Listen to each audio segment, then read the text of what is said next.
Segundo a mitologia, Narciso era tão belo e vaidoso que desprezou inúmeras pretendentes e acabou se apaixonando pelo próprio reflexo. Não vou contar o fim dessa história para não pesar o rolê, mas todo mundo sabe como é que termina essa história. Caetano Veloso já cantou: é que Narciso acha feio o que não é espelho. Hoje o narcisismo é usado para descrever a personalidade de quem é extremamente apaixonado pela própria imagem. Me identifiquei. Achou. Também é um termo associado a um transtorno que compromete diferentes tipos de relações. No Manual Diagnóstico e Estatístico dos Transtornos Mentais, existe uma condição chamada transtorno de personalidade narcisista. A principal característica é um padrão difuso de grandiosidade, necessidade de admiração e falta de empatia. Mas por trás de uma pessoa com senso inflado da própria importância e extrema confiança, existe uma autoestima frágil e vulnerável. As preocupações das pessoas narcisistas estão sempre ligadas ao seu próprio bem-estar e seu próprio sucesso. Por isso é difícil conviver com elas. O transtorno pode afetar até 6,2% da população mundial e é mais frequente em homens. Esse é um dos vários tipos de transtornos de personalidade. Como se manifesta, como lidar com o narcisista, como identificar um relacionamento narcisista, como saber se eu sou narcisista. Existe tratamento? Doutor Bruno, ainda bem que você está aqui. Olha só, gente, tem a pergunta do dia. Se você é ou convive com algum narcisista, é claro que, né, psiquiatra é o doutor Bruno, nós não somos psiquiatras, mas às vezes a gente vê algumas características e às vezes considera uma pessoa como narcisista, não quer dizer que ela tem o transtorno, isso aí quem vai diagnosticar é o doutor Bruno, mas você convive com alguém que tem alguma dessas características, teve algum relacionamento com um narcisista que provavelmente pode ter sido prejudicial? Conta pra gente, dá o seu relato, essa é a pergunta de hoje. Queremos a sua participação pelo chat aí no YouTube de O Tempo, porque esse podcast tem a sua participação. Se faz parte da sua vida, interessa! Ai, eu adoro. Muito bem, gente. Então, Tato, você que chegou aí já diagnosticando várias pessoas com o transtorno. Várias Me pessoas. conta, começa respondendo a pergunta pra gente, então. Como é que você observa isso ao seu redor? Brincadeiras à parte, né? Assim, claro, a gente conhece pessoas que se acham... Isso em todas as instâncias, a gente convive com pessoas que acham que são melhores do que são e tal. Isso não significa, obviamente, que elas têm um transtorno. Elas podem ser só chatas mesmo e tá tudo bem, né? Enfim. Por que você me olhou com essa cara? Nada. Mas, eu tenho um amigo, sim, que depois que eu comecei a estudar para o programa, eu cheguei à conclusão que ele tem esse transtorno, porque é uma pessoa que, de fato, não convive aqui com a gente, tá, gente? É um amigo meu de outro contexto, mas assim, só para vocês não ficarem tentando adivinhar quem é. Nossa, eu já estava começando aqui a trabalhar. Se for daqui, a gente sabe quem é. Não. Que, de fato, essa pessoa, assim, é como se os problemas dele fossem maiores do que o de todo mundo. Então a pessoa chega assim: nossa, hoje a minha unha tá com um problema assim. Aí você fala: nossa, hoje eu tô chorando porque, sei lá, hoje é o Dia das Mães e eu perdi a minha mãe. Aí a pessoa acha que a unha encravada dela é muito pior do que aquele seu luto. É como se os problemas das pessoas ao redor não importassem. O que importa... Falta de empatia. Ela tem que estar sempre no centro daquilo ali. E eu percebo também dessa pessoa uma característica muito assim: tudo da pessoa é sensacional. Então, se te contou assim: nossa, eu, sei lá, Fiz pipoca, mas você não vai acreditar. A minha pipoca ficou a pipoca. Eu tenho que fazer pra você a pipoca. E aí fica rendendo naquele trem que você fala assim: gente, que pipoca que é essa? Sabe? E aí essa pessoa tem poucos amigos em função disso. Tem problemas em casa. Eu percebo que, assim, sempre os pais estão errados, os irmãos estão errados, a família está sempre errada, porque é como se o mundo conspirasse contra aquela pessoa, de modo que todo mundo quer tirar o meu brilho, todo mundo tem inveja, sabe? É um negócio assim: nossa, mas fulano não quer tal coisa, porque fulano tem inveja. E aí aquelas pessoas que acham que todo mundo tem inveja dela, de cara eu já imagino que é porque a pessoa acha que ela é invejável demais, então ela é sensacional. Autoestima de milhões, né? Entende? Só que ao mesmo tempo é uma pessoa extremamente depressiva. Então, olha só, eu acho que eu encontrei, assim. Vamos dispensar o Dr. Bruno. Muito obrigada. Peraí, ele vai chancelar. Ele vai chancelar o diagnóstico de Tati ou não. Então, assim, conheço. E a gente ainda tem muita coisa para falar ao longo do programa aí, porque eu acho que estamos em uma sociedade que cria narcisos, na verdade. Eu acho que assim, eu convivo com uma pessoa, mas tendo a acreditar que a minha filha, quando tiver a minha idade, vai conviver com mais pessoas, porque vai ter mais narcisos. Muito bem. Zacarone, eu ia responder, mas eu ainda tenho que pensar se eu posso falar o que eu vou falar. Mas então eu vou deixar você falar primeiro. Vai usando filtro aí por enquanto. Eu vou porque, né, a astrologia falou que o silêncio para mim é o melhor nessa ocasião. Então, você, Zacarone. Eu acho que todo mundo, em uma determinada fase da vida, trombou com alguém que, bom, se mostrasse muito autoconfiante. Será que essa seria a palavra? Com uma autoconfiança de fato que invejável. Eu tive, durante a minha adolescência, uma grande amiga, gente. Uma grande amiga mesmo. Nós convivíamos todos os dias, era uma relação muito maravilhosa, etc. Para ela, hoje eu chego à conclusão que era bom para ela. Porque até então eu era o muro das lamentações. O que chegava para mim eram apenas as reclamações mesmo, sabe? Hoje, olhando para trás, eu acredito, eu também não posso fechar diagnóstico nenhum, não sou nenhuma especialista, por isso o Dr. Bruno está aqui, mas olhando para trás, eu me dou conta de que foi uma pessoa que teve um passado muito sofrido, sabe? Ela passou por muitos problemas familiares, que talvez justificariam o comportamento dela, não sei, mas olhem para mim. O tempo todo era aquela necessidade de olhem para mim. E muitas das vezes que eu quis compartilhar uma demanda minha, naquela relação ali de amizade que você subentende, né, que rola uma troca, eu fui totalmente anulada.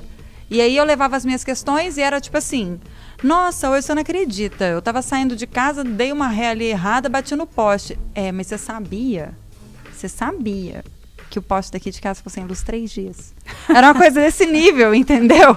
Tipo assim, o meu problema é muito maior que o seu, porque o seu você resolve mais. Eu fiquei 3 dias sem luz. E eu acho engraçado observar que ela era uma pessoa que estava sempre em sofrimento. Sabe? Era uma pessoa que estava sempre muito triste, apesar de ser uma pessoa que estava sempre chamando muita atenção, porque tinha um carisma de milhões. Sabe? Isso, eu ficava impressionada com como é que ela conseguia administrar aquelas duas facetas. Um carisma de milhões, todo mundo ficava encantado, uma beleza, assim, indescritível. Mas era uma pessoa que estava sempre muito triste, sempre o mundo está contra mim. Eu me lembro até de uma ocasião em que essa minha amiga, ela chegou a cogitar que estava amiga ainda? Não, não tenho contato, porque eu cansei, inclusive, de ser o muro das lamentações, né? O problema basta os meus, eu cansei de escutar o dos outros. Que ela cogitou que estava sendo stalkeada, na época nem era comum essa questão do stalker, porque as pessoas a admiravam, de fato, pela beleza, e ela chegou a supor que uma determinada pessoa na cidade, com 500 mil habitantes, estava copiando o jeito dela, porque ela era muito, né, assim, única no espaço e tal. Tal qual a Xuxa, né? Tal qual a Xuxa. E aí, olhando para trás, então assim, eu acho que eu convivi com uma pessoa que deve ter tido esse transtorno, mas não estou aqui para diagnosticar ninguém. Porém, contudo, em um determinado grau, todo mundo é egoísta um pouquinho. Perfeito. E todo mundo quer atenção também. E é isso que eu quero até entender com o senhor hoje, doutor Bruno, porque quando é que a gente passa a suspeitar que a pessoa não seja apenas, né, egoísta, né, apenas queira estar em voga? Quando que ela é de fato narcisista? Enfim. Pois é, eu estou até pesquisando aqui para ver como é que eu vou falar sobre esse assunto. Mas, por exemplo, eu já trabalhei em outros locais sem ser redação? Uma redação. Então, trabalhei com... Como é que eu vou dizer isso? Estou até lendo, achei aqui uma matéria do El País, como o narcisismo dominou a política mundial. Mas não vou entrar nos temas, não. Mas, assim, já trabalhei num local onde tinha muitos políticos, né? Trabalhei na Assembleia, né, gente? Então, acho assim, São ambientes em que, claro, existem pessoas muito boas que querem fazer o melhor, mas tem pessoas que, não falando de uma ou outra específica, mas um ambiente onde tem muita gente que é bajulado, que gosta dessa bajulação, ego, né? Que tem o ego muito grande e que eu acho que se encaixa nesse perfil. Não estou pensando em um ou outro, mas acho que é um ambiente muito propício, assim como no Congresso e tudo mais. Então, assim, já lidei. Mas o que eu acho mais engraçado são as pessoas, não necessariamente são os políticos. Às vezes quem trabalha com eles, a gente brinca de síndrome do pequeno poder, sabe? No caso, a gente falava isso. Mas, enfim, ao longo da vida, vi muitas pessoas aqui, sim, que se achavam muito importantes, mas também eram extremamente fáceis de ser abaladas, gostavam de elogios, mas se você fazia alguma coisa que não fazia isso, elas ficavam um pouco desestruturadas.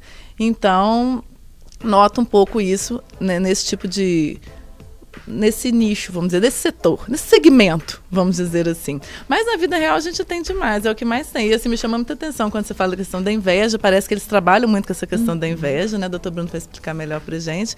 E essa dificuldade das relações, porque só pensam neles realmente. Eu me identifico com algumas questões, assim, por exemplo, de gostar da autoimagem e tudo mais, mas eu não acho que eu sou, todo mundo sabe, né? Mas eu não acho que a minha imagem é melhor que a dos outros, eu acho que é melhor que eu posso ter, né? Então, assim, até porque eu tenho, como é que diz? Paciência comigo. Então, assim, é isso que nós temos hoje, então vamos desse jeito. Então, gosto de mim do jeito que eu sou. Então, assim, quando alguém fala, eu fico rindo, falo, ai, mas é narcísico? Não, não é. Até porque empatia é uma coisa que trabalho muito. Gostaria até de trabalhar menos, porque o tempo todo eu tô querendo, mexer ali na coisa dos outros. Então, tá bom, deixa sem ser chamada também, né? A síndrome do super-herói. Enfim. Aqui, você se justificando, tá parecendo aqueles alcoólatras quando chegam lá. Olha só, eu bebo, mas assim, socialmente. Me amem, me amem. Eu me amo, mas assim, eu amo os outros também. É isso. Mas eu também amo vocês, então é isso.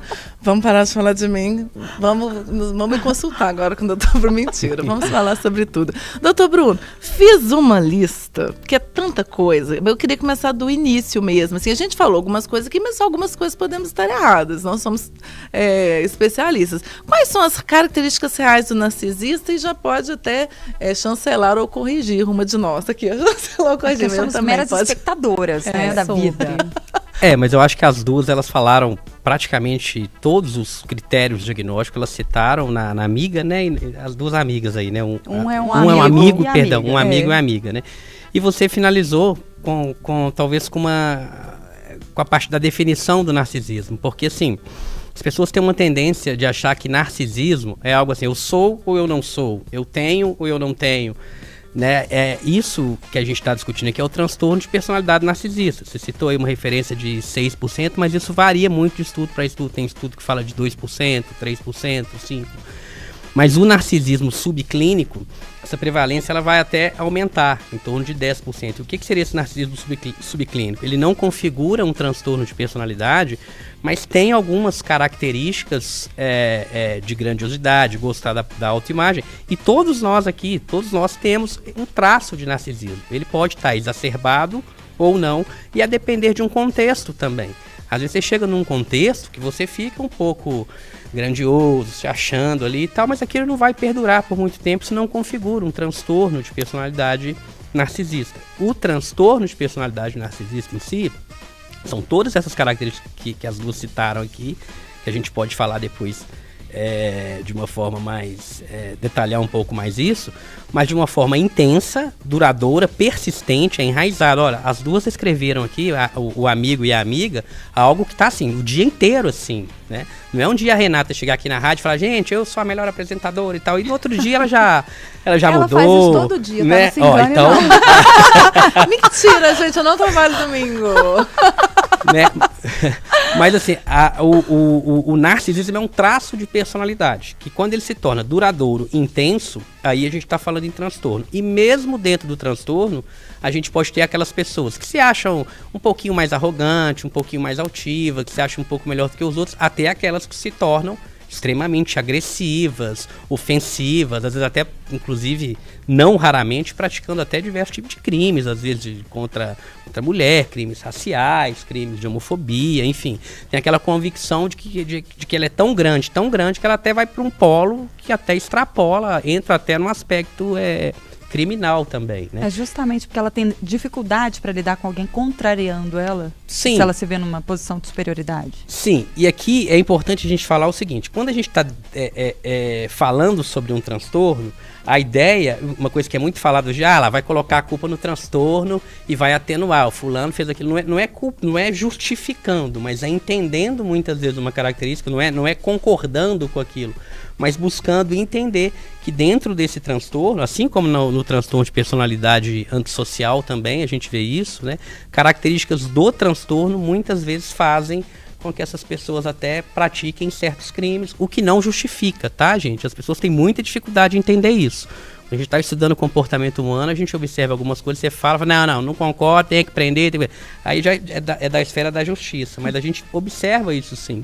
Então, quer dizer, quando a gente vê aí mulheres no meio da praia batendo com coleira de cachorro em uma pessoa negra, porque ela se sente tão sensacional, tão grandiosa, que aquele que ela considera inferior, ela pode fazer tudo, inclusive tratar assim.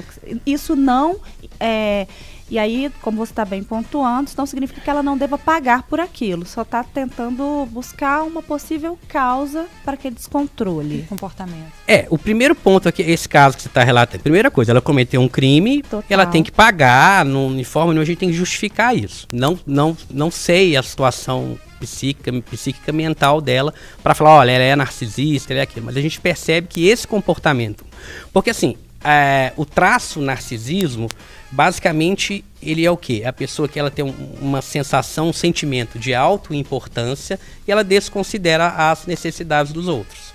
Então, se eu chego aqui na rádio, eu sou o mais importante, eu desconsidero a necessidade de todo mundo, a probabilidade de eu começar a tratar todo mundo mal, humilhar as pessoas e tal, ela aumenta. Mas isso tem uma escala de... Não é tem ou não tem. É um contínuo, é uma escala. Então talvez a pessoa pode chegar num ponto que ela se torne extremamente agressiva e violenta por conta que as necessidades dela não foram atendidas, mas por outro lado não, pode ser só aquela pessoa, vocês falaram que aqui na rádio tem até uma, né, que chega assim um pouquinho, chega um pouquinho se achando, é o dono do pedaço, mas ela não extrapola esse... o que eu quero dizer é o seguinte, é um nível de gravidade. A depender da intensidade, ele vai se caracterizar como um transtorno. A depender da intensidade, não. Agora, todos nós, em determinados momentos, a gente pode e deve, inclusive, cultivar nossa autoimagem, nos admirar, enfim, né? Mas o narcisismo, o narcisista clínico, ele não tem essa autoconfiança toda que você falou que eu sou o seu... Minha amiga. A sua amiga, ela é muito autoconfiante e tal, né? Na verdade, ela não é. E isso é o que a gente chama de hipercompensar. Então, o que a gente está vendo na superfície, quando a gente olha, e a gente se sente muito mal com isso, porque as emoções, elas contagiam. Você está num lugar que todo mundo é alegre, a tendência é você ficar alegre. Você está num lugar que tem uma pessoa humilhando alguém, a tendência é você ficar num ambiente carregado. Você sente aquilo. Mas o que está por trás de uma pessoa com transtorno de personalidade narcisista é uma pessoa extremamente frágil emocionalmente e ela não tem essa autoestima toda. Porque, de fato, quem tem essa autoconfiança, né, não tem necessidade de justificar. Ela está querendo o tempo todo justificar o que lá no fundo ela sabe que ela não tem. Validação, né? Validação. Buscando essa validação. Perfeito. É um processo totalmente inconsciente, tá? Ela não acorda e fala assim, hoje eu vou querer me validar e tal. Ela não acorda assim. É um processo inconsciente, mas quando você vai afunilando e você vai investigando, o que tem por trás dessa pessoa é uma pessoa que é extremamente frágil emocionalmente. Ela é totalmente, ela se acha uma pessoa totalmente inferior às outras, ela tem um complexo de inferioridade enorme. Agora, e tenta diminuir as outras pessoas. Sim. Né? Para se sentir superior, tenta diminuir os outros. E qual que é a origem disso? Porque assim, sei lá, igual todo mundo em algum momento pode se sentir grandioso, se sentir especial, como você muito bem está ponderando aí. Mas para se tornar um transtorno, a pessoa, qual que é a origem disso? A pessoa já nasce com uma tendência a ter esse transtorno? É uma coisa que a vida vai moldando para que ela tenha esse transtorno? E como é que ele se manifesta? São as duas coisas. A questão do temperamento, que é um traço, que é um dos aspectos da personalidade que a gente de fato já nasce com o temperamento, ou seja, porque assim, o que está por trás de um transtorno de personalidade narcisista tem muito a ver com a forma como essa pessoa foi criada. Então, por exemplo, as principais teorias hoje falam de uma privação emocional e de um sentimento de defectividade e vergonha. O que é defectividade? Defectividade seria algo do tipo, eu tenho um defeito e eu sou uma pessoa vergonhosa. Eu tenho vergonha de mim porque eu tenho um defeito. Além disso, tem uma característica que a gente chama de privação emocional. Normalmente na família, principalmente os cuidadores ali na primeira infância, essa criança teve uma privação emocional. E o que é essa privação emocional? É um amor incondicional. Por exemplo, você pega lá o seu filho, né, um bebezinho, uma criança, você olha e fala, te amo. Ele não fez nada pra você, você já ama, só de ser seu filho você já ama, né? Naturalmente é assim, né? Uhum. E essas pessoas muitas vezes são assim, olha, você tem que ser o melhor na escola, você tem que ser um excelente profissional, ou seja, é um amor condicionado. Quando chega quando faz alguma coisa interessante, o pai ou a mãe valida e admira e tal. Se não faz, não tem esse amor incondicionado, é muito do que ele fez. Isso desde pequenininho. E às vezes acontece o contrário. A gente tem, por exemplo, aqui eu tô falando pai e mãe, mas cuidadores, né? Sim, a gente tutores, tem às vezes tutores. Uhum. Uma mãe que faz uma figura que assim, você é o melhor do planeta, não precisa fazer nada. E às vezes tem um pai que já fala, olha, não, você é incompetente, você tem que estudar, você tem que fazer isso. Não que a gente não deva incentivar os nossos filhos, não é isso que eu estou falando. Mas é aquela coisa assim, você só tem valor se você fizer algo. Condicionando, né? Condicionado. O amor incondicional, essa pessoa normalmente ela não teve na infância. Sempre. Ou seja, você é aquilo que você conquista. E é curioso, porque ao analisar a história de vida, normalmente eles falam, olha, eu tive uma vida muito feliz, eu ia no futebol, se fosse a menina, eu ia no balé, eu fazia o inglês, fazia aquilo, ou seja, é muito condicionado, mas o histórico, muitas vezes, até profissional também, são pessoas que às vezes conquistaram muitas coisas. E aí chega aqui pra gente e fala, não, dentro de um consultório, muitas vezes, ele tenta até diminuir o médico, o terapeuta, porque às vezes são pessoas muito bem sucedidas. Eu nem sei o que eu tô fazendo aqui, porque eu sou bom demais. Eles têm, o narcisista tem noção de que ele é um narcisista, ou ele descobre isso por acaso, quando tá, às vezes, olhando alguma outra coisa com o psiquiatra? Inclusive, falar pra ele. Como é que eles podem ser identificados e se existe tratamento? Ele dificilmente descobre, tá? Existe tratamento, é muito difícil, por alguns motivos que eu vou listar aqui. É extremamente difícil um tratamento. O primeiro deles é esse, ele reconhecer que ele tem um problema e ele não vai procurar ajuda de jeito nenhum. Tem algumas coisas que motivam essa pessoa a buscar um tratamento. Mas não é o transtorno de personalidade narcisista. Muitas vezes porque ele está tendo algum problema em relacionamento, às vezes uma separação, um problema legal, judicial, né? Então, às vezes ele envolveu em uma briga, alguma coisa, a justiça determina, ou mesmo um filho que não conversa mais, ou uma mulher, ou a esposa ou o marido que fala, olha, ou você vai tratar, eu estou saindo de casa, eu não aguento mais, ou muitas vezes por comorbidades. Às vezes ele desenvolve um quadro depressivo, às vezes desenvolve um transtorno de ansiedade, um uso de substância é comum. Porque assim, essa vulnerabilidade que eu falei aqui agora, né, da privação emocional, associado também a um sentimento de vergonha, de ter defeito, ele vai tentar fugir dessa emoção negativa que está dentro dele. E como que ele foge? Ele foge hipercompensando, ou seja, diminuindo, o que a gente chama de hipercompensar. A hipercompensação é um mecanismo de enfrentamento que a pessoa faz tudo oposto ao que ela é. Então, se você pegar ao que ela acha que ela é, ao que ela pensa sobre dela, se você pegar os critérios de diagnóstico de um transtorno de personalidade narcisista, né, sensação de grandiosidade, baixa empatia, sentimento que merece ser amado, na verdade é tudo que ele não teve, tudo que faltou e tudo que de fato ele acredita que ele não é, ele hipercompensa, ele vai no sentido contrário. Eu preciso provar para ninguém descobrir o que eu sou. Então, normalmente, todo mundo está errado, o mundo está errado, tudo está errado, né? E aí é muito difícil de tratar essa população por 2 motivos. Primeiro, porque eles não procuram. Eles vão procurar, olha, eu vim aqui para você tratar minha depressão. Isso aqui não, minha esposa mandou aqui, mas ela que é uma doida, ela que não sabe de nada, não escuta o que ela fala não, presta atenção. Inclusive, você formou aonde? Qual que é a sua formação? Quanto tempo você está atuando? Porque assim, vamos acelerar aqui, me passa um remédio aí e tal, não tô, né? Ai, que você sabe quem que eu sou? Você sabe com quem você está né? falando? Assim, pô, estou vendo, eu sei que um consultório pequenininho desse aqui, eu sou dono de 10 empresas, você acha que você vai me dar um... Mas aí que a gente costuma pegar, tá bom, você tem várias conquistas, como que está o seu padrão de relacionamentos ao longo da sua vida? Aí é um fracasso. Porque a parte, às vezes, material, a parte de conquistas, de ser bem sucedido e tal, muitas vezes, até pela hipercompensação, ele compensa tanto que ele consegue construir grandes empresas, ser bem sucedido, não todos. Mas é comum a gente ver pessoas extremamente bem sucedidas com narcisismo clínico, com transtorno de personalidade narcisista clínico mesmo, até mesmo subclínico. Aquela pessoa um pouco mais arrogante, que se acha um pouquinho, mas não configura um transtorno. E também porque é muito difícil a gente achar terapeutas, profissionais especializados nessa, especialmente no Brasil, é muito difícil. Fora do país, a gente às vezes tem pessoa que trabalha só com isso, né? Até porque suga muito também do próprio terapeuta, médico, que propõe a trabalhar só com esse público, né? Vocês viram aqui, só de eu falar aqui o que é, né? A gente já começa a sentir um pouco... Um peso. Lidar com esse é muito pesado. É muito pesado. Não, pesadíssimo. Agora, doutor, quando a gente fala assim, olha, essas pessoas, elas têm algumas características assim, falta de empatia, elas acham que os fins justificam os meios, então elas vão ter dificuldade de seguir algumas regras sociais, porque a vida dela é mais importante, a conquista dela é mais importante do que uma mera regra social. Isso me lembra muito algumas coisas de psicopatia.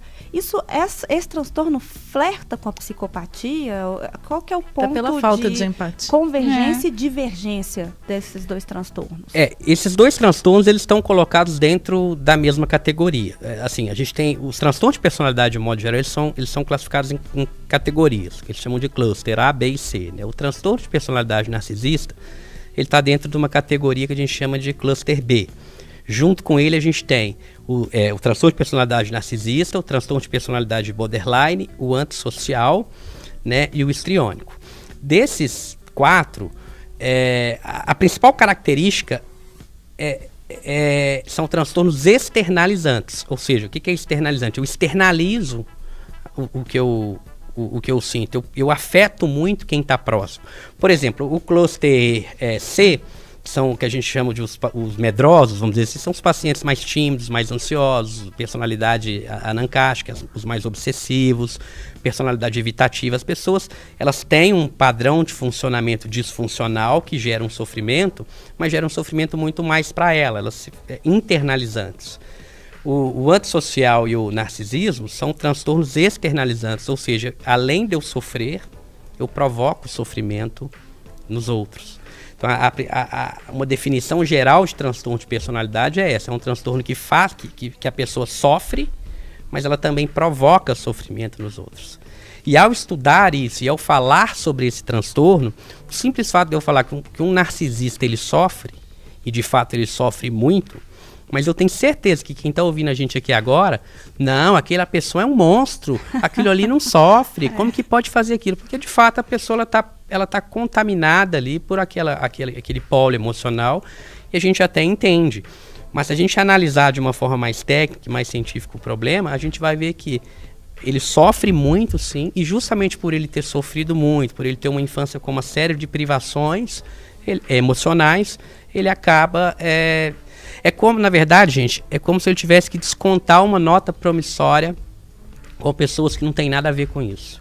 Seria mais ou menos assim, eu chegar para você e falar, olha, você é uma pessoa ruim, você vai ser muito incompetente, né? Ela internalizou isso, o filho, a criança internalizou aquilo, olha, você tem que provar que você é bom porque você é muito ruim. E aí essa criança cresce, é como se ela tivesse que provar para o pai dela que ela não é incompetente, só que ele já não é o pai dela mais, é o mundo. é os amigos, ela está o tempo inteiro querendo provar que ela é melhor, que ela é melhor, que ela é melhor, e muitas vezes ela diminui o outro para isso. Só que ela está descontando, ela está querendo provar de uma forma errada, totalmente disfuncional, porque as pessoas não têm nada a ver com a infância, com as questões. Eu queria até te perguntar algo relativo a isso, porque o senhor está mencionando aí fatores ambientais, né? Eu fiz uma breve pesquisa, eu li um pouco a respeito do assunto, porque realmente, assim, eu sou totalmente leiga nesse sentido. Mas eu vi que pode haver incidência de fatores genéticos. Sim. De que forma? Quando a gente fala em fatores genéticos, a gente está falando da parte do temperamento. Eu vou te dar um exemplo aqui que você vai entender. As necessidades emocionais das pessoas, elas são diferentes. Desde quando a gente nasce por componente genético. Por exemplo, se você chegar num berçário agora, né, os nenenzinhos acabaram de nascer, você chega lá. Vão ter alguns nenenzinhos que estão ali, que por características genéticas, eles demandam mais.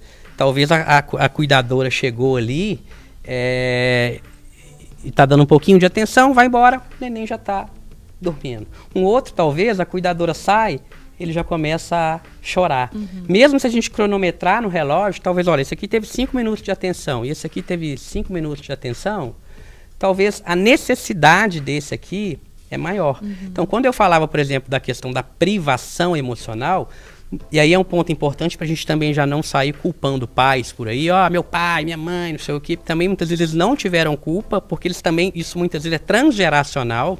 Nossa. Às vezes o narcisista que está aqui teve um pai que deu privação emocional para ele, mas o avô também privou o pai. Então, às vezes passa de várias gerações, né? Mas a questão genética tem a ver com o temperamento. Então, a percepção daquele indivíduo é que ele foi privado emocionalmente, mas nem sempre essa percepção condiz totalmente com a realidade.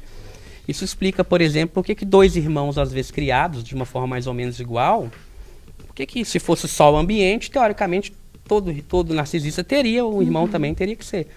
Mas às vezes a necessidade de um é diferente do outro e a interpretação do que está acontecendo naquele ambiente, ela é diferente de um para o outro. E a gente sabe que essas necessidades, elas são sim, elas têm um componente genético muito forte nisso. Tá? Doutor Bruno, eu estava fazendo uma pesquisa sobre relacionamentos e narcisistas, né? E tem os pais narcisistas, né? Que fazem os filhos sofrerem muito, não só quando é criança, né? Em toda a fase, porque parece que eles também elegem um filho preferido e deixam isso bem claro. E toda a forma ali do tratamento no dia a dia é aquela coisa de sempre, né? São os meus, as coisas que eu quero, eu sou mais importante e eles vão ficando de lado. Nos relacionamentos amorosos também é um problema que acontece a mesma coisa, só o que um quer e tudo. Como que acho que é difícil estar num relacionamento com um narcisista. O que é possível fazer? Evitar o narcisista, sair correndo, mas em alguns casos não tem como, às vezes é o pai ou a mãe. Tem que romper. O que se faz nesses casos? Tem que suportar o narcisista para sempre? Olha, eu acho que nós somos donos dos nossos sentimentos. A gente não vai mudar o outro. Então, se eu tenho um pai que é narcisista e que ele está sendo tóxico ali comigo e tal, vai ser meu pai, né? Eu tenho talvez uma opção de romper vínculo e tudo mais, mas assim, o que eu sinto, a forma como eu gerencio isso, ela é de responsabilidade minha. Isso é um ponto importante, assim, até mesmo a pessoa que busca um tratamento, né, é muito difícil de acontecer, mas um próprio narcisista que começa a tratar, a tendência vai ser, meu pai, minha mãe, não sei o que. A gente buscar culpados não vai resolver muito a situação. Então, se você é obrigado, de alguma forma, a conviver com o narcisista, a melhor maneira é você se proteger emocionalmente, né? Se proteger emocionalmente no sentido de tentar não captar toda aquela energia negativa e filtrar aquilo ali.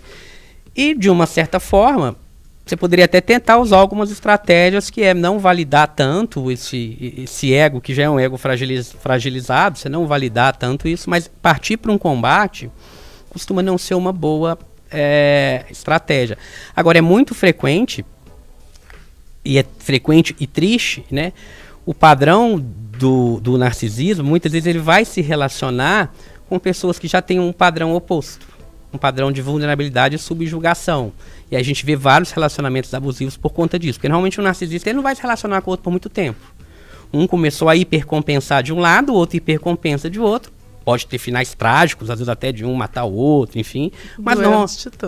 Mas normalmente isso não vai para frente. Agora, quando você tem uma personalidade narcisista, que ele utiliza o mecanismo de enfrentamento que eu falei aqui, que é a hipercompensação, que é ele mostrar que ele é muito superior para que a vulnerabilidade dele não apareça.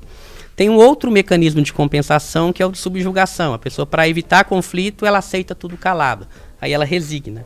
Que é de outros traços de personalidade, por exemplo, dependente, personalidades mais dependentes. E é comum esses dois traços, muitas vezes, levar a casamentos de 20, 30 anos e muitas vezes relacionamentos extremamente tóxicos e abusivos, né? Então, acho que se eu tivesse que dar uma dica assim, de como lidar, eu acho que se você se relaciona com uma pessoa que não está te fazendo bem e tal, você tem a opção de tentar convencer essa pessoa a buscar um tratamento, alguma coisa, e dar um ponto final, né? Ou você vai tratar isso daí, então eu não vou continuar. Agora, se for um pai, alguém que você não tem como ali desfazer, no mínimo se proteger emocionalmente e entender que você não vai mudar o outro.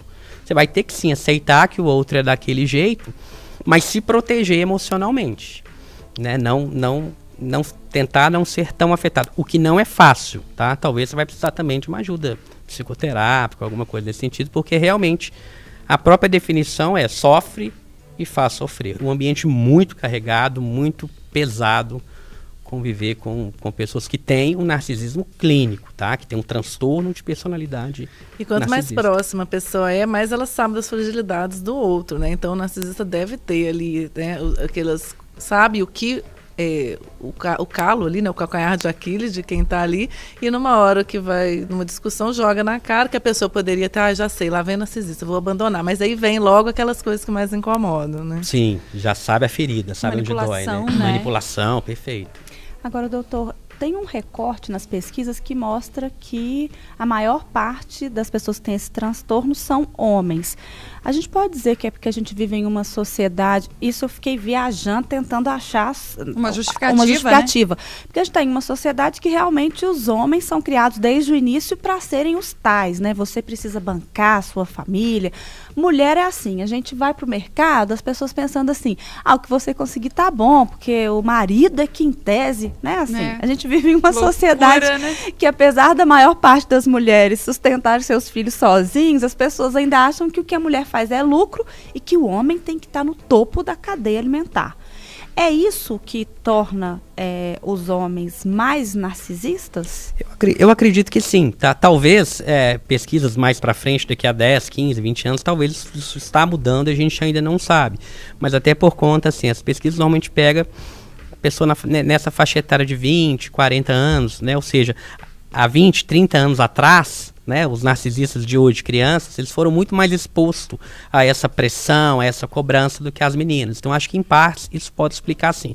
Apesar que os dados assim, de estatísticos, de prevalência, eles variam muito de estudo para estudo. Então, é difícil a gente correlacionar uma única variável a esse fator. Talvez até a questão genética também tenha um peso aí. Mas eu acredito que isso que você falou tem uma relevância importante, justamente porque essa pressão, essa privação emocional nos meninos, ela é muito mais intensa do que as meninas, mulher de um modo geral, principalmente crianças, não dentro de um contexto disfuncional, não em contextos funcionais. Os meninos tendem a ser mais impactados, sim, do que as meninas, que essa cobrança desde pequenininho, né? A menina já tem essa característica mais emocional atendida, né? Mas tem mulheres narcisistas também, com certeza. Acho que eu conheço algumas. Olha só, vou ler aqui um minutinho de pausa para ler a participação dos nossos internautas. Eli Medeiros, olha só que interessante. O Eli Medeiros, lá de Niterói, diz o seguinte: debatedoras da Távola Redonda do Interessa. In my opinion, o ser humano já nasce narcisista e só deixa de ser narcisista em duas situações: ou quando tem um filho ou à beira da morte. Olha, interessante reflexão. Nossa, então quem não tem filho, coitado, vai morrer. Aí na beira da morte resolve. Mas aí é tarde. Eu vi também que crianças normalmente têm uma fase de narcisismo. Aqui, gente, a gente tem que deixar claro essa diferenciação do que é um transtorno. Narcisismo é um traço de personalidade que todos nós temos, e varia a depender da fase, da fase do neurodesenvolvimento, varia de uma série de fatores. Então, assim, o que ele falou aí faz muito sentido. né? Na beira da morte ali você começa a fazer uma reflexão do tanto às vezes, de bobagem que você fez ou não. Mas todos nós temos traço narcisista que pode variar a depender do contexto, a depender da situação e a depender até da intensidade. Isso não necessariamente é ruim. Agora, quando extrapola, quando fica contínuo, quando fica constante e numa intensidade que causa sofrimento para os outros e até para si próprio, aí a gente fala em transtorno. Então, isso que ele falou aí faz muito sentido, né? Parabéns, Eli Medeiros. Acho que ele está sempre aqui, né? Ele está todos os dias. Ele é direto demais. de Niterói. Rafael Cunha. Oi, mocinhos, a galerinha do Melhor Que Todo Mundo é muito menor do que realmente existe. Somos todos iguais e ao mesmo tempo todos diferentes e tá tudo bem. Muito bem, Rafael. A Valuana, a Brita é a melhor apresentadora, sim, doutor. Valuana, te adoro. Sou fã dela, cheia de amor próprio que é necessária para todas as pessoas. Uma dose de narcisismo é fundamental. Sim. Muito bem. Até porque a gente tem que gostar da gente mesmo, tem que se proteger também. Senão quem vai gostar? Se eu não for meu ídolo, quem será meu fã, né, Valuana? E o Eli Medeiros falando aqui, com o especialista falando de crianças, que ele se lembrou do personagem do Baby Sauro, que tinha o bordão, você tem que me amar. Lembra do bem, Baby? Não é a mamãe. Não é a mamãe. O Afonso...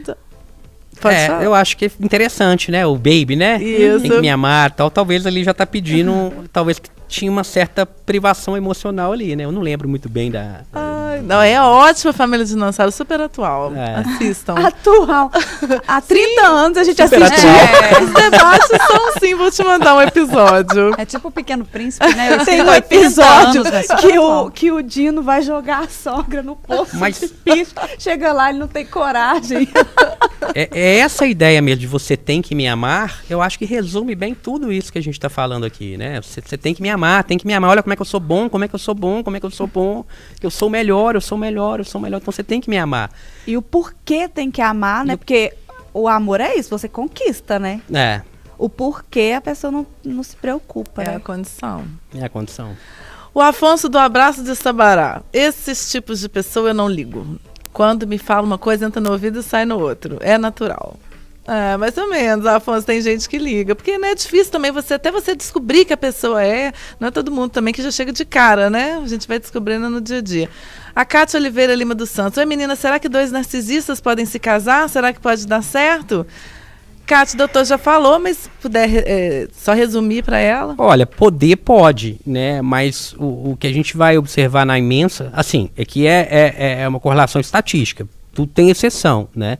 Mas a probabilidade de ter conflitos aí extremamente agressivos, muitas vezes até com agressões físicas, verbais intensas aí, é muito, muito alta essa probabilidade, né? Elas, pra quê, gente, que 2 narcisistas também vão querer ficar um com o outro? Normalmente, Até normalmente não vai pra frente. Porque não vai atrair. Porque vai. um gosta de elogio, o outro gosta de receber. Então vão ficar falando sozinhos, Não cada um sabe olhando para um escutar. espelho. O narcisista também, a pessoa com o transtorno, ela tem muita dificuldade de escutar o outro. Ela não deixa.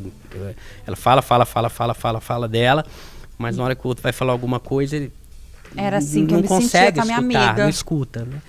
E assim, e só uma característica que a gente não falou nada aqui, é que a gente tem um outro polo também, tá? Às vezes uma pessoa que vitimiza demais, isso também é um tipo de narcisista, o tipo vulnerável. A gente tem 2 tipos. Eu queria até perguntar. Eu queria saber, porque a pessoa que reclama demais, ela pode ser, porque o narcisista é ótimo, é maravilhoso. Então, como é que ele pode? Se ele reclama, ele está mostrando que uma coisa não está bem. Existe, então, o tipo que reclama e se vitimiza. O sofrimento dele é maior, né? Tudo É o dele. grandioso e o vulnerável. E na verdade, o transtorno a pessoa com o transtorno de personalidade narcisista, ela tende muitas vezes a oscilar entre esses 2 polos, tá? Ela fica grandiosa, aí depois por algum momento ela se torna vulnerável, especialmente quando ela é confrontada ou quando ela é vítima de alguma coisa, ou pelo menos a sensação dela é que ela é de vítima, mas o vítima para ele, por exemplo, é não ser extremamente admirado, né? O que é meio assim, a gente não vai ser admirado o tempo todo, né? Aquela pessoa que reclama demais, que se considera a maior vítima do planeta, né? A minha dor é maior, só eu que sofro, só eu que tenho isso, só eu que tenho... Eu já atendi um paciente uma vez que chegou para mim e falou assim: você não sabe nada sobre transtorno bipolar. Quem é você para falar de bipolaridade? Eu sou bipolar. Então, assim... Eu tenho causa, como é que eu tenho lugar de fala? Eu tenho, e até tem, é ele que sente tudo. Mas assim, ele considera o seguinte, olha, que só a dor dele importa. só o meu sofrimento importa, né? Machuquei, a minha unha está encravada, né? Minha unha está encravada. A sua mãe morreu, não, mas a minha unha está doendo, né? Eu não vou no velório da sua mãe. Minha unha que está doendo porque a minha unha é o que importa. Só a minha dor importa, só o meu sofrimento importa. A gente vê muito isso também nesse outro polo do narcisista. Então, assim, uma definição interessante é a gente pensar que eles quebram muito essa regra a reciprocidade social, a troca, né? Você tá me contando uma dor sua, poxa, nossa, triste que você teve e tal, não sei o quê. Aí depois eu vou e conto uma minha, não vou contar agora não, porque ela tá um pouco abalada. Depois que ela melhorar, eu vou falar um problema meu. Agora, eles não têm essa percepção. Você começou a falar que você tá passando, você tá com uma dor de barriga. Não, mas vem cá, peraí, deixa eu te falar uma coisa aqui. Eu tô com uma unha encravada aqui. Toma um hospital aí, mas vamos voltar aqui pra minha unha encravada aqui. É mais ou menos assim. Então tem esse polo grandioso, né, que eu sou melhor, mas tem um polo também, eu sou o pior, eu quero que todo mundo cuide de mim, eu quero que o mundo cuida de mim. Nossa, mas se existem tantas, assim, faces para uma pessoa com transtorno de narcisismo, é isso? Narcisista? Personalidade narcisista. Narcisista?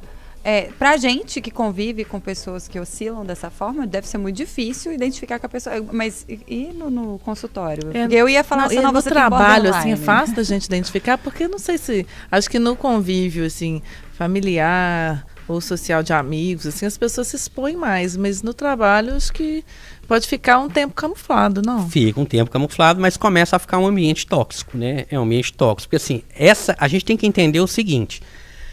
isso que a gente vê, quando a gente vê os critérios diagnósticos, né? Quando você pega e lê aí, olha, segundo o DSM-5, os critérios são esse, padrão disso. Então tem que ter 5. Não, é porque o manual que chama o DSM-5, que é o Manual Diagnóstico e Estatístico dos Transtornos Mentais, que está na 5ª versão. Não tem nada a ver com acho que são 9, se não me engano, são 9 critérios. A gente está vendo a superfície. É como se você olhasse para o mar, né? Olha uma praia. Não é bom que tivesse uma praia agora, mas olha para uma praia, olha para o mar, né? O que a gente vê, os sintomas, é o mar que está ali em cima, mas o que está por trás, por baixo, ali, se você mergulhar no mar, é essa vulnerabilidade, esse sentimento de ser inferior, esse sentimento de defectividade, de vergonha, um certo isolamento, uma dificuldade. As relações emocionais, elas são muito... A pessoa tem um buraco emocional dentro dela que não foi atendido lá na infância. Então, como que isso vai se manifestar? Pode se manifestar de uma forma grandiosa, né? Especialmente quando a pessoa está numa idade muito produtiva, mas depois, muitas vezes, quando começa a aparecer algumas doenças, a idade vai avançando e tal, a pessoa ela pode ficar mais vulnerável.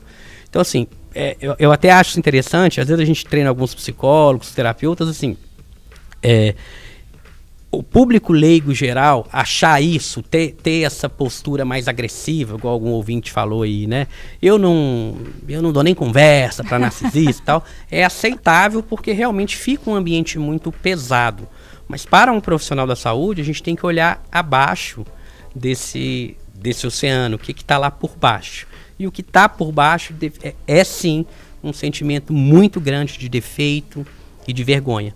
Ele pode hipercompensar, ficando extremamente grandioso, mas por outro lado ele pode falar, eu sou defeituoso mesmo, então cuidem de mim, o mundo todo tem que cuidar de mim. Doutor, muito difícil sua profissão, parabéns, difícil. Viu? Esse tipo de paciente, ele é difícil para qualquer tipo de pessoa que não tem costume de trabalhar com esse público, realmente é muito pesado mesmo. Doutor, quando uma pessoa com esse transtorno entra em depressão, eu fico pensando, com base no que você está falando aí, eu estou pensando aqui o seguinte, é mais difícil dessa pessoa sair desse quadro de depressão, porque ela é tão sensacional que para ela entender que ela está frágil e poder se tratar é mais difícil. E as outras pessoas também já não têm paciência com ela ao ponto de dar a mão e falar, não, peraí, você está na pior, porque para as outras pessoas aquela pessoa sempre foi problemática. Então, é um quadro mais complicado? Com certeza, muito mais complicado, por conta desse apoio social, que muitas vezes já está muito desgastado, a filha já não aguenta mais, o marido não aguenta mais, ou vice-versa, as irmãs, irmãos, ninguém aguenta mais, né? E o próprio paciente também, muitas vezes, ele tem essa questão da arrogância, né? Ah, esse remédio não serve, esse remédio aqui é um inibidor seletivo, esse aqui já é um dual. O senhor não sabe o que você está fazendo? Não sabe o que está fazendo, são péssimos. Muitas vezes já chega falando mal de vários médicos, fala, não, eu vou ser o próximo.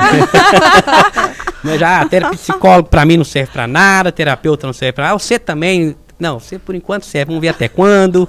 É mais ou menos assim, né? É claro que se tiver num quadro depressivo muito grave, a pessoa não tem essa energia toda que eu estou falando aqui.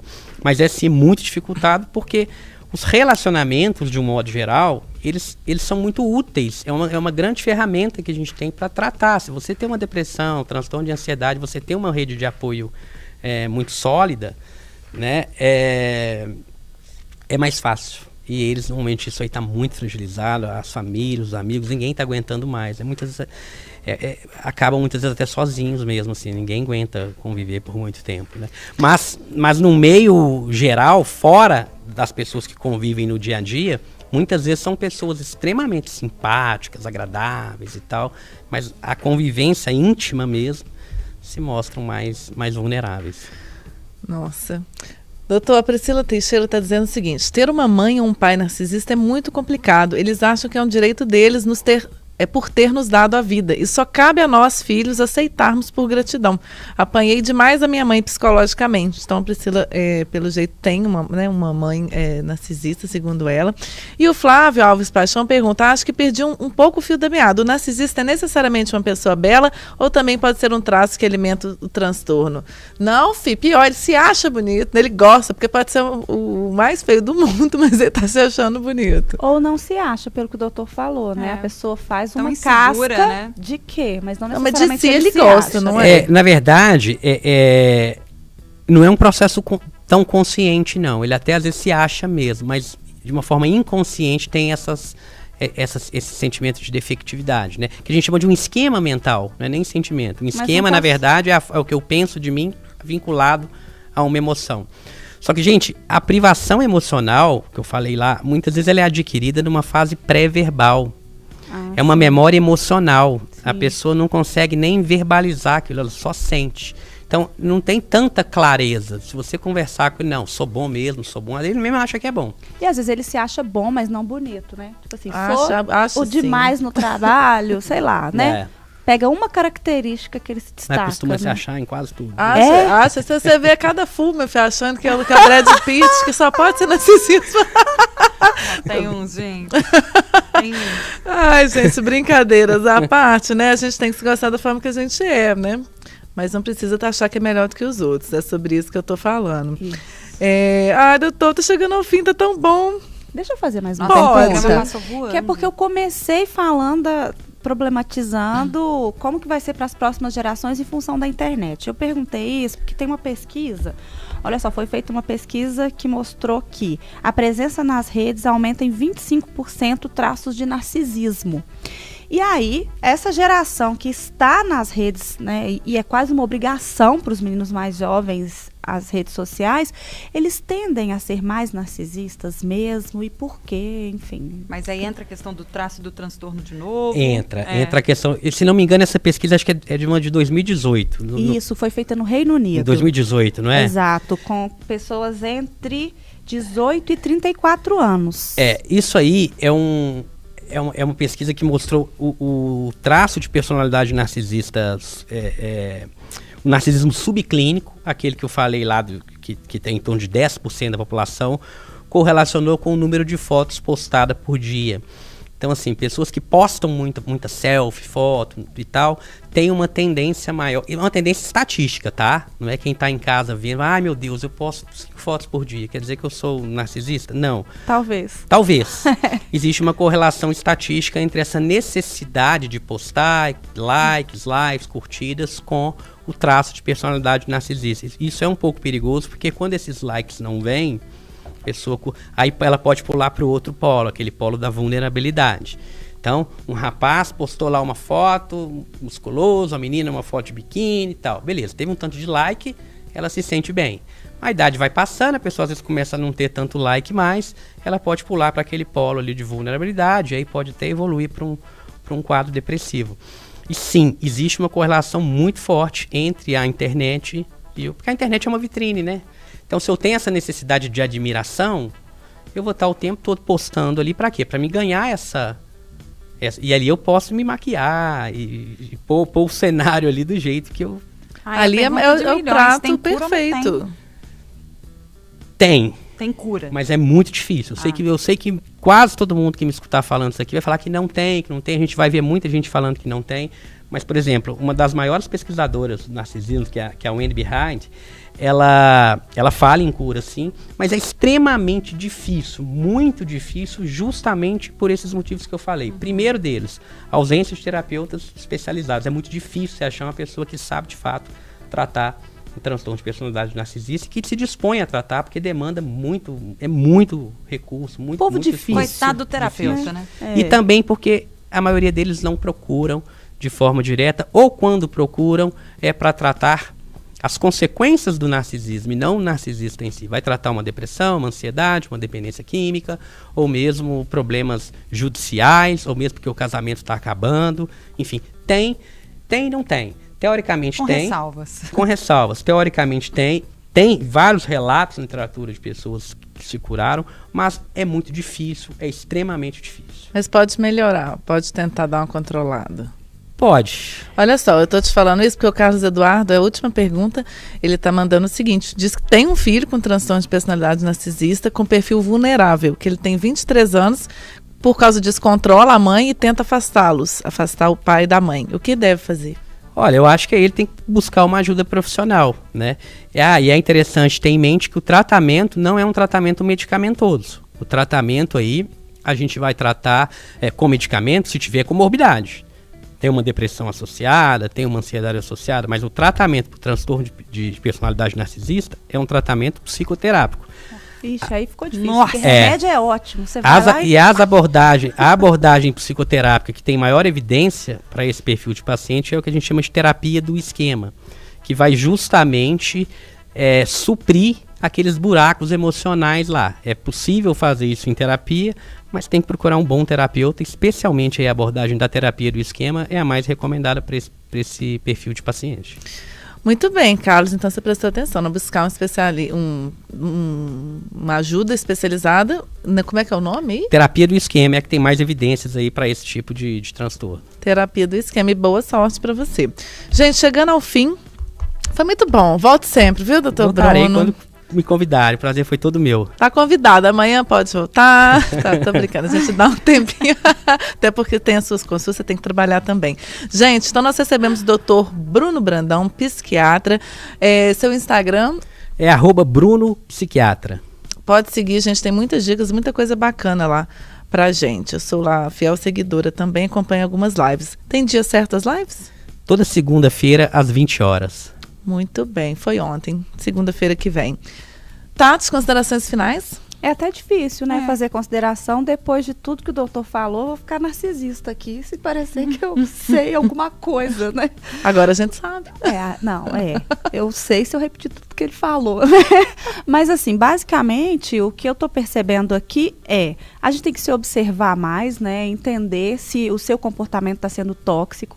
Se o seu comportamento está sendo tóxico, você pode ser um narcisista, então o ideal é procurar ajuda e entender que existem profissionais capacitados para te ajudar.